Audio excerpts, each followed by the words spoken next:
Empieza agosto y llueve.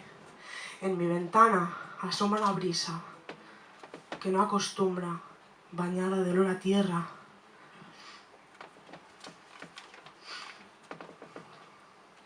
Y siento que vuelo, que floto de este colchón y que los pájaros de mi cabeza se vuelven flores.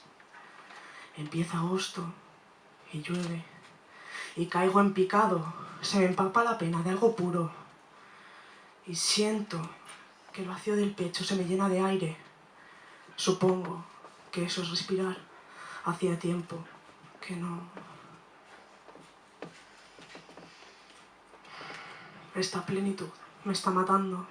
Barro de pies a rodillas. Frío en invierno. Esto ya lo había vivido 5 veces antes. Siento miedo, pero me arrolla una canción que se me antoja susurrada. Te quiero más que a mis ojos. Te quiero más que a mi vida, más que al aire que respiro.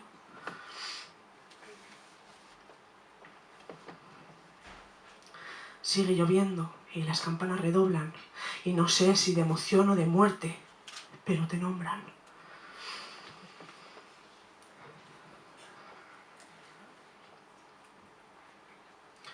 Y protesto. Empieza agosto y protesto. Y llueve y protesto y berrincho como la niña que me mira de reojo. Ella también parece enfadada con el tiempo.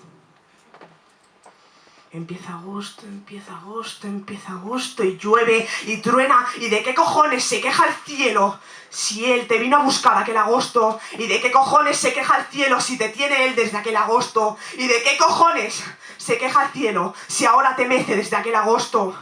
Que empieza agosto y no me despierta de esta pesadilla en la que me sumergió aquel agosto.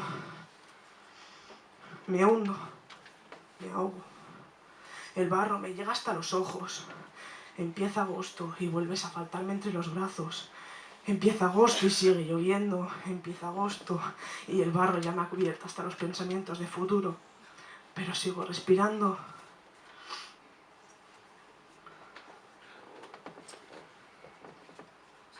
Sigo viva. ¿Pero viva de qué? Viva de poesía.